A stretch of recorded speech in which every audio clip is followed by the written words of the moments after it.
Good afternoon. My name is Trevor Hinz. I'm with ICM Incorporated out of Colwich, Kansas, more specifically the Urban Air Initiative.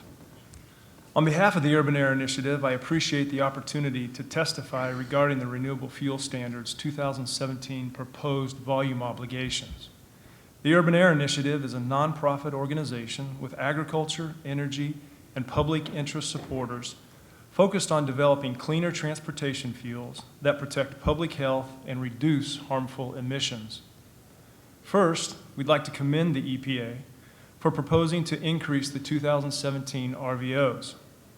However, as the RFS statutory target for corn or conventional ethanol is 15 billion gallons per year, from our perspective, the proposed 14.8 billion denies CO2 and GHG reduction benefits that are available if the full 15 billion were allowed.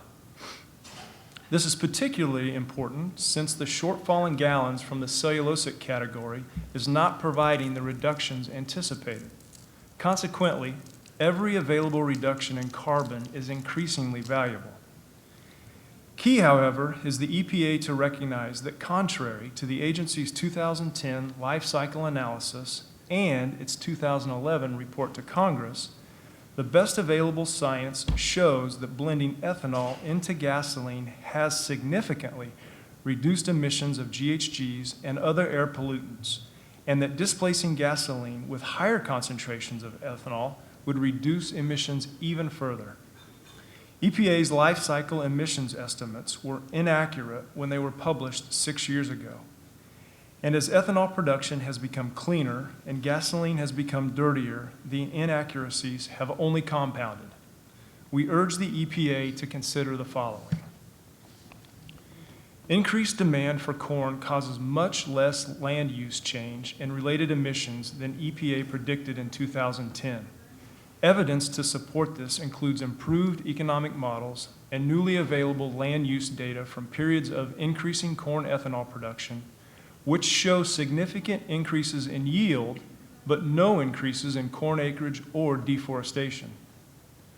Improved agriculture practices and technologies are substantially reducing the carbon intensity of ethanol by increasing the ability of soil to capture and retain carbon. Evidence validates that best tillage practices sequester more carbon in the soil than previously thought. In fact, the evidence suggests that many cornfields are net carbon sinks, capturing more carbon than land use change or corn farming releases. More efficient agriculture practices and technologies continue to reduce the per bushel amount of nitrogen fertilizer applied to the corn crop and converted into the greenhouse gas, nitrous oxide. Biorefineries have become more efficient, using less natural gas and electricity to produce ethanol, while also producing co-products such as distillers' grains, further reducing ethanol's carbon intensity. By contrast, petroleum-based fuels are becoming increasingly carbon intensive and will continue to do so as refiners produce gasoline with petroleum-based octane additives. As a result, gasoline's carbon intensity baseline should be significantly higher than EPA suggested, increasing ethanol's comparative benefit. Displacing gasoline's aromatic hydrocarbons with ethanol also reduces primary and secondary emissions of other toxic air pollutants, including particulate matter, polycyclic aromatic hydrocarbons, and volatile organic compounds. Greater pollution-reducing benefits are possible if ethanol were used to produce higher octane fuel blends, replacing toxic and carbon-intensive fuel additives, and allowing car makers to increase vehicle fuel economy with next-generation engine designs. In light of new evidence, EPA should correct its 2010 life cycle analysis to conform to the best available science. This will impact programs beyond just the RFS and help achieve the most reductions possible.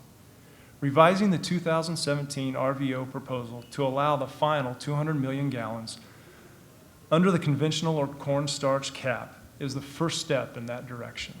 Thank you for your time today.